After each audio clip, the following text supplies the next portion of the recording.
Good morning, good evening, good afternoon, everyone. It is the notorious, glorious V, the Gorilla Economist, and I'm with my main man, CJ, aka El Cuco, and we are bringing you the news, the views, and all the information important to you. Check us out, roguenews.com. Follow us on Twitter at Real Rogue News, and Rogue News on every single podcasting app known to humanity. We're everywhere you want us to be, plus a bag of chips.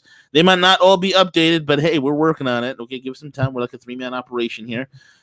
So with that being said, make sure you check out our sponsors, our paid sponsors, mycbdedibles.com, mycbdedibles.com, where you get all sorts of deliciousness, whether it be coffee, whether it be the almond coconut truffles, whether it be the peanut butter and chocolate. Those are also truffles. They're actually quite good.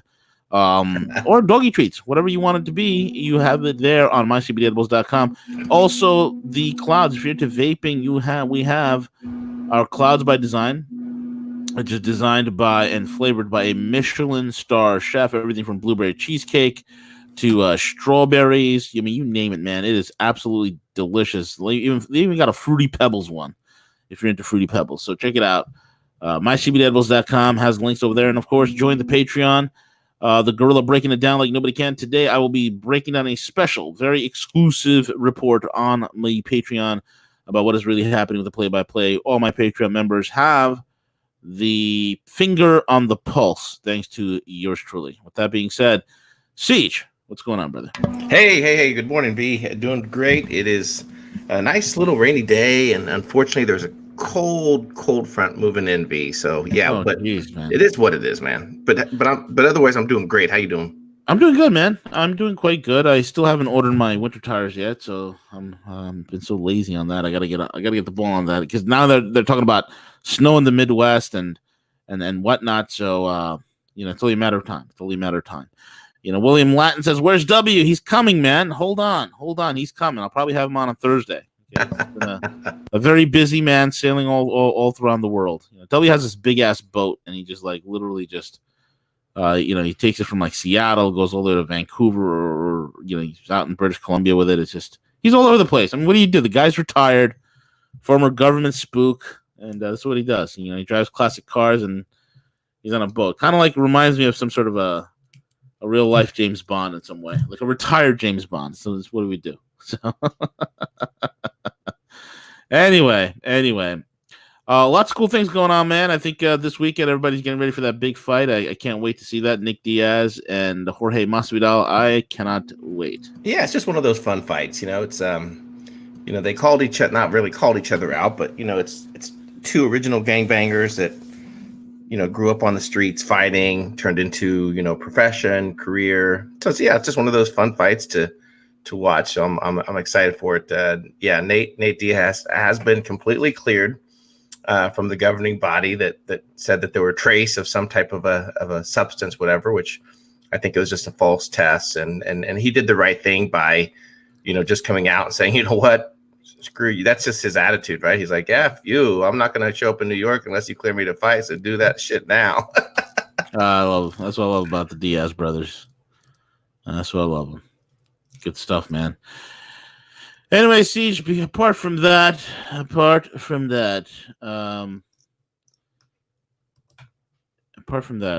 leaving Illinois, does anybody care about people like us? I picked that up, man. It was on my what's it called? It was on my my feed, and I was just like, well, let me look at it, right? Because we got the job. Before we deep dive into that, we got the jobs report out. And manufacturing is sinking yet again. There's really no anything in manufacturing. And, I kind of predicted this. We kind of knew that it was going to go this way, especially with the Democrats that are absolutely what are they doing, man? What's the word I'm looking for? They're bottlenecking. Social engineering. Yeah, they're bottlenecking the entire process of getting any sort of infrastructure deal done. They're bottlenecking the entire process of any sort of construction, any sort of manufacturing, anything that could be done. These guys are gone ahead and they bottlenecked it, man. So that is why when you look at the manufacturing sector, it continues to sink. and it's terrible. It's absolutely terrible that we're seeing this. And then on top of that, man, it's like, here's an article by Ted Dabrowski and John Killinger over at wirepoints.org. And it's about the high taxes. A lot of people are leaving states like California. The other day we're talking about businesses, corporations that are leaving California. Why? Because the damn power is absolutely unreliable. The cost of energy is egregious. The taxes are atrocious. And like I said, man, it's like, if California were, people were to look at it as if it was its own country, it'd be the seventh largest economy in the world. And I always said you could take that with a grain of salt because of what California takes in federal aid is incredible. They're the largest welfare recipient in the world, especially in this country. Then on top of that, man, they have not only failing infrastructure, failing schools, failing public works. Just the bottom of the barrel. I recommend, it's funny, CJ, I look at the Google data analytics and statistics. Guess which state is that I have the highest listenership to in? Guess which state that would be, CJ? It's California, I bet. Yeah. Majority of people that listen to this broadcast listen to me out from California. Because they know they need to leave that state. It's a sinking ship. The fires are out of control. You have 1 million without power. You have 200,000 evacuating. And these guys simply don't know what to do. You're talking about a bloated bureaucracy and mismanagement and passing the buck onto somebody else. California is the poster child for that to happen, man. The poster child.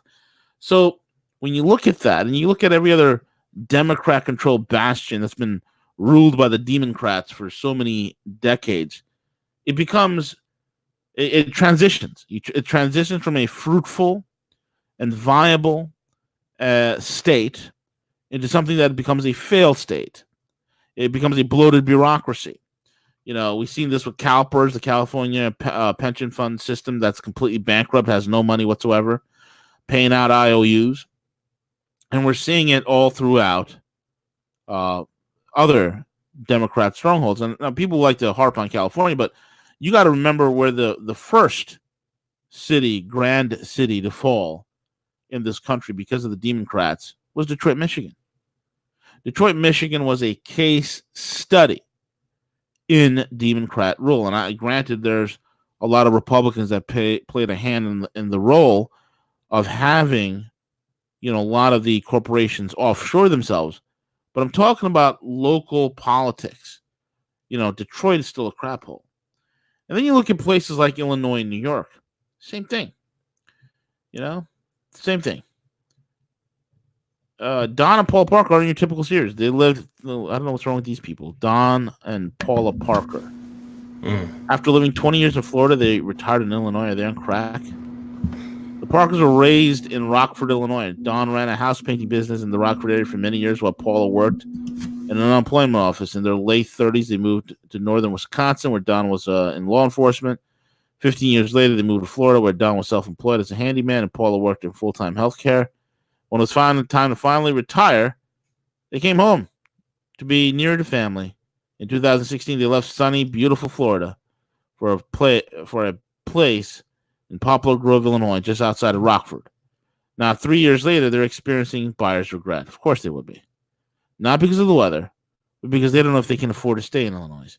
Should have thought about that, Donnie boy. Should have thought about that.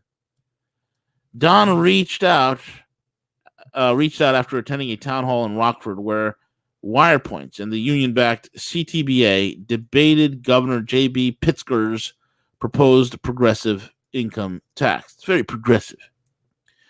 Don was frustrated by the pro-tax arguments he keep hearing. Oh, yeah, it's wonderful. Tax is great.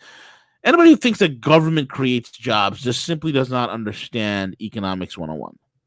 Government doesn't create anything. They're a parasitic drain on the economy.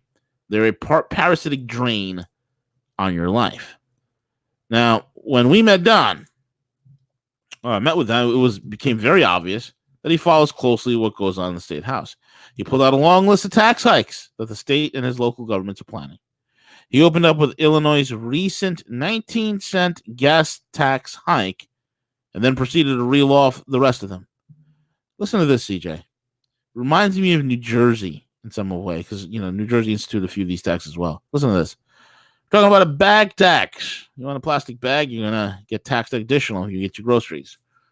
Because we know how these guys love to recycle, right? I mean, how many times have people caught these quote-unquote, state recyclers picking up all and then dumping it all in one place where it's eventually going to go?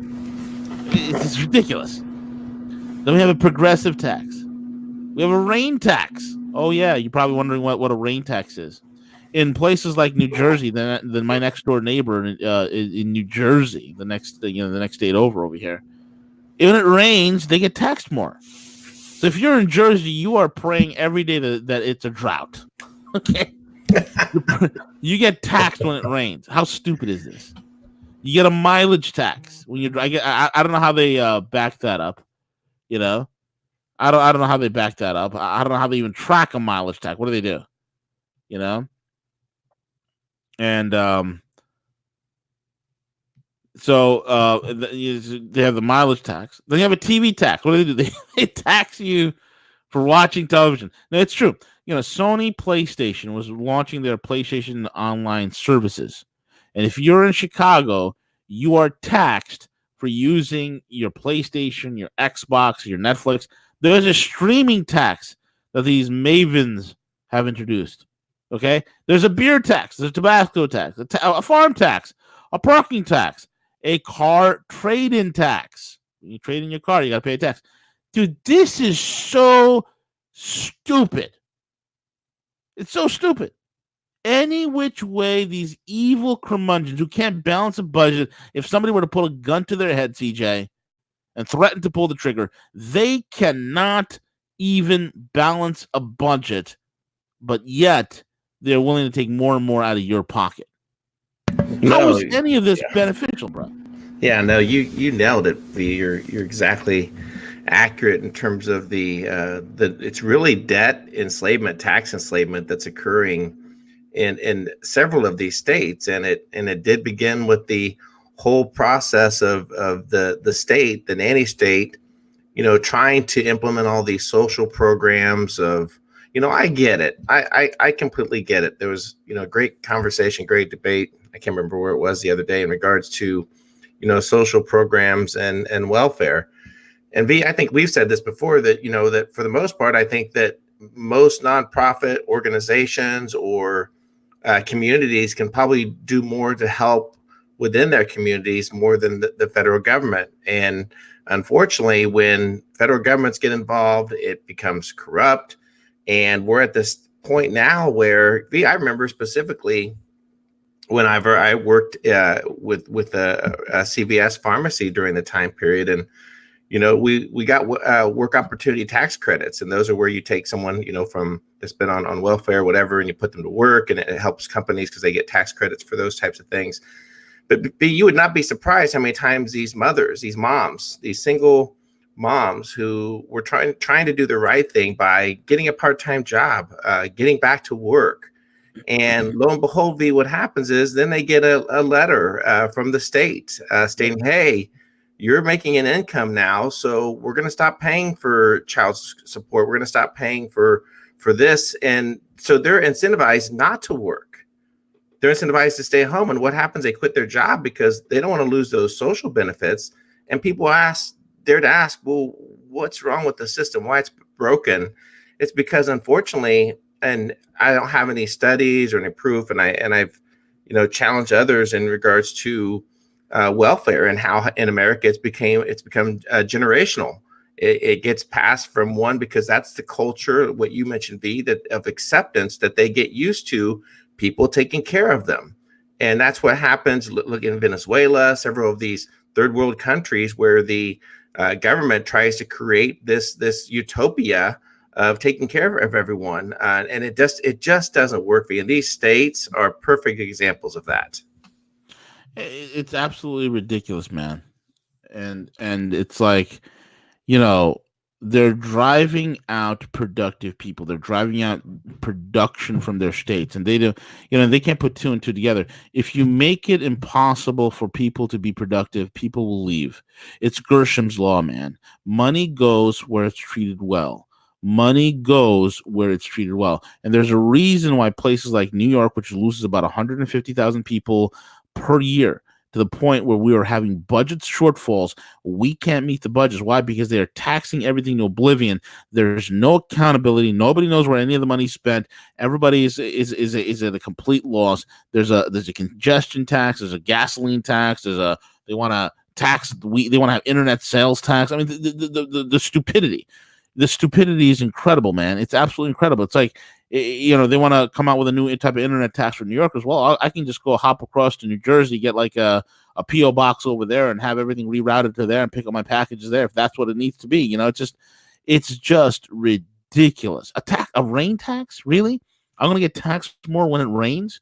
Like, how do you control that? How is it measured? Am I taxed per centimeter of rain that falls? Am I taxed per millimeter or per inch? Like, how does that work? How does that work? Nobody's able, and the funniest thing is nobody's able to explain why.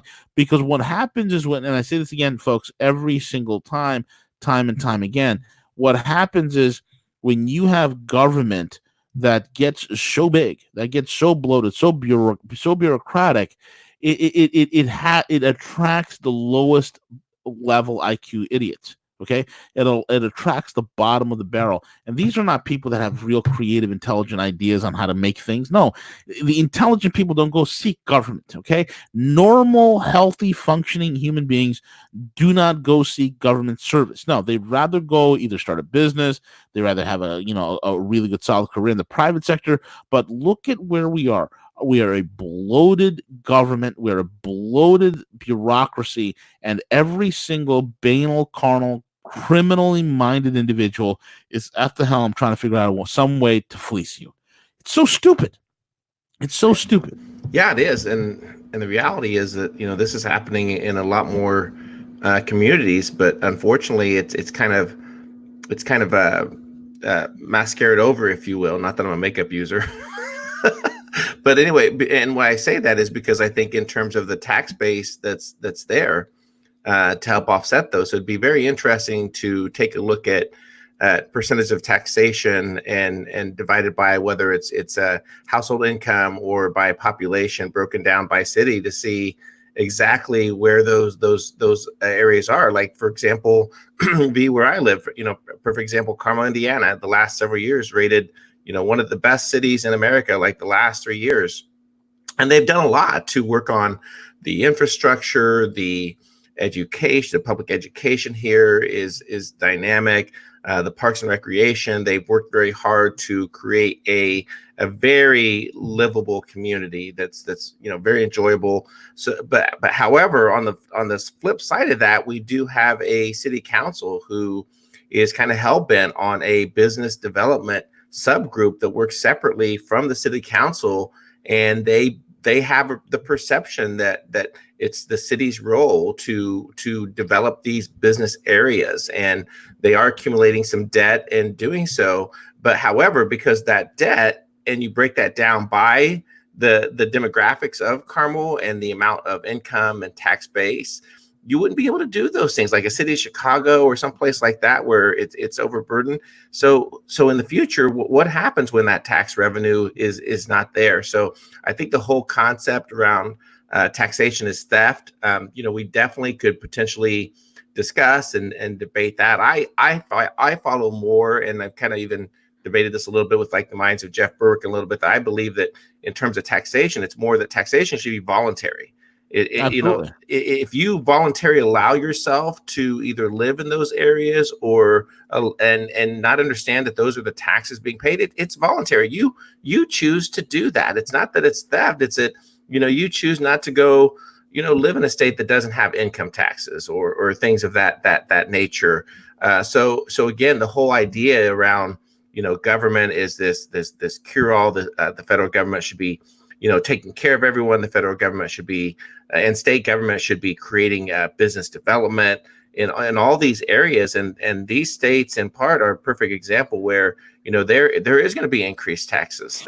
We face that here, in the United States as well, and that's what that entire green movement is about, is creating new taxes. That's what they want. They want to find ways to create these taxes to overburden us as a society. That's why they want to bring healthcare into the system. That's why they want to bring education into the system, is because they look at that as an expansion of the tax base, right? The same thing with this immigration policy, that they look at it in terms of bringing this cheap labor, but also that cheap labor that hopefully will increase the tax base, and that way they can carry on the charade of tax and spend that is just getting us nowhere.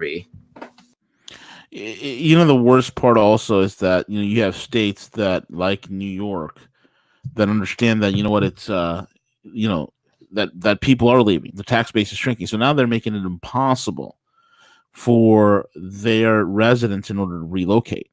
They've introduced what's called the teddy bear clause. Okay, and people could look this up. It's incredible. And what that simply means is this. I'll give you an example. There was a guy who used to work for a website.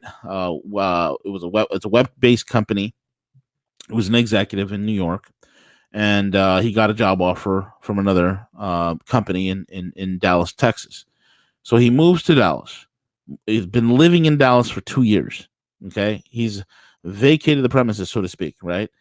And all of a sudden, at the end of the 2 years, all of a sudden he gets a note in the mail from the state of New York saying that he owes $413,000 in back taxes. And he's like, "What the hell are you talking about?" He goes, "Well," he's like, "I don't live in New York. I haven't lived there in 2 years. I left." "Oh, no, you didn't. You left your dog here, so therefore you're still living in New York." He left his dog there? Yep, he left his dog there. He left his dog with a friend of his. The state, after doing some investigations, found out that his dog is with his friend. Therefore, because his dog is there, they introduced the teddy bear clause. Wherever you leave your most cherished thing, you still happen to live there, and then they tax you. Same thing is happening to investors of property, where the property investors may have, an investment property in New York, but they're domiciled, let's say, in the state of Florida. Well, New York comes knocking and say, "Hey, you know what? You owe X amount in taxes, but I don't live there. I paid your property tax, so what's the big deal?" "No, you made income in Florida, so in your residence here, now you owe us a residential tax. You owe us income tax." Dude, this is the type of insanity. I mean, you got to understand, you have a bunch of far left-wing nut jobs in New York and in Illinois, in California, and they sit there every single day, and they devote themselves. Their entire time is thinking not about making government run smaller and more efficient, but what is the next thing they could raise taxes on? Is it sugar? Is it salt? Is it soda? Is it your car? Is it your cell phone usage? Is it is it toilet paper? Is it napkins? Is it like whatever they can go ahead and raise the taxes on? That is exactly what they're going to do, man. It's terrible. Yep, absolutely. Sugar tax, hotel tax. Oh my God. I mean, they're going after people that own Airbnbs in the city, right? People who have Airbnbs. They're going after them saying, "No, you got to pay a hotel tax." But this is a private residence that I own that I like to rent out, X amount of times per year. No, hotel tax, because the city wants in on the action. Dude, the level of thievery. This is why people hate government. Like, if you're a business owner, if you're a productive person, if you're an entrepreneur, or you want to just live free, you got to hate these guys, man.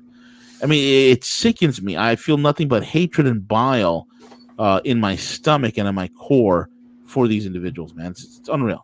Absolutely unreal. Yep. Absolutely. Anyway, Steve, we got another big trigger that could possibly hit. Yeah, this is massive, and a lot of data is coming out showing, for the most part, as it looks at subprime auto crisis, the loans that are defaulting, and this one in particular looks at Texas, for example, where the delinquencies have significantly upturned in 2018. The rate of 16.17%, approaching 2010 levels of 18.2%, despite "quote unquote" the greatest economy ever. The Dallas Fed admits rising wealth inequality could be responsible for the growing delinquency in Texas. Rising wealth inequality, it's unfortunately just the the inflation, that's occurring with these rates and these loans.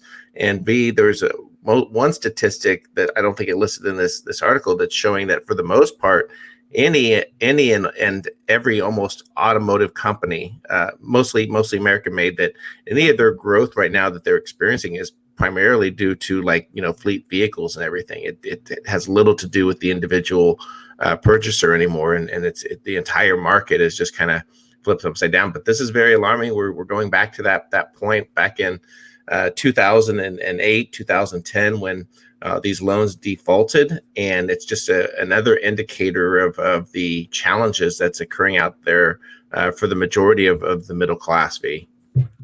Yeah, absolutely, man. I mean, you look at it this way, right? It's very clear indication. It's super clear that consumers an easy, when you make things so damn easy for easy money time, and you make it money so cheap to get, what happens is that people tend to go into debt, and they go into debt bigly. Okay. And we're seeing this, man. This is a huge thing. And right now you got a lot of data, right? You got the subprime auto, you have the housing prices that are collapsing. Hold on. You have all sorts of data. You have hold on. I'm taking care of this mess. Good. No, it's okay. And then part of the frustration is then when we see the Fed and these repo rates and the doling out of this money, this overnight lending to banks, and that doesn't hit the bottom feeders, the middle class. We don't get passed on any type of rate savings, do we? I mean, we experiencing higher interest rates, and then miss a payment, V, and see what happens to your $35 or $50, whatever, the late charge fee. So that's the frustrating thing, is to see that banks reporting all this massive earnings, and we know for the most part it's rigged, and to see, even the president advocating for this, for negative rates and everything like that, to basically roll more money into the banks, allow them to create, this fake wealth.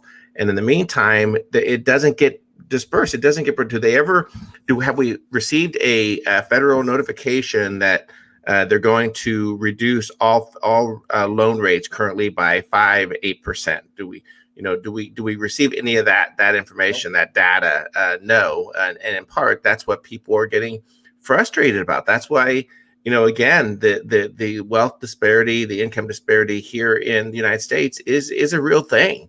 And it's unfortunate, but a lot of these programs that the federal government institutes, whether it's a healthcare for all or the government-backed student loans, all that does is just roll that money into these government-supported, these government-funded programs.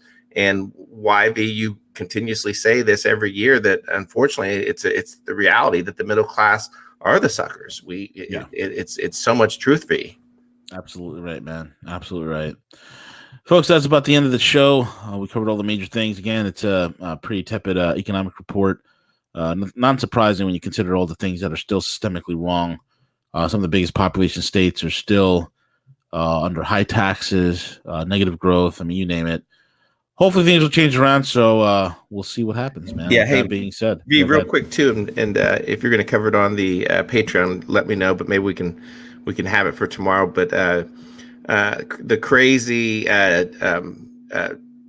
Jeff Berwick and We Are Change Luke Rudkowski were able Epstein's Island. Yeah, they were able to crash Epstein's Island and everything, and it was perfect timing because it's actually back in the news.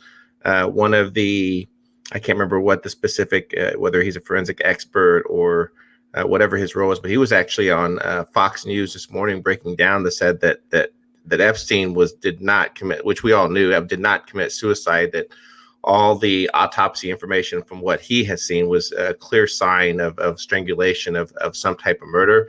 So I think what we all have to start questioning is why. Why is this just now coming out? Why is Fox News promoting this? Does it have a lot of implications as they try to still continue to push this this war that's occurring behind the scenes, and it very well could be pointing fingers at particularly the deep state and their actions with this, and maybe that's why now it's going to continue on, especially trying to counter the narrative in regards to this whole bogus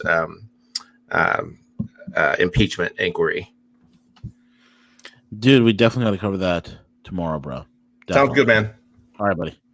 All right, folks, thank you so much for listening in. This is V, and we're over and out.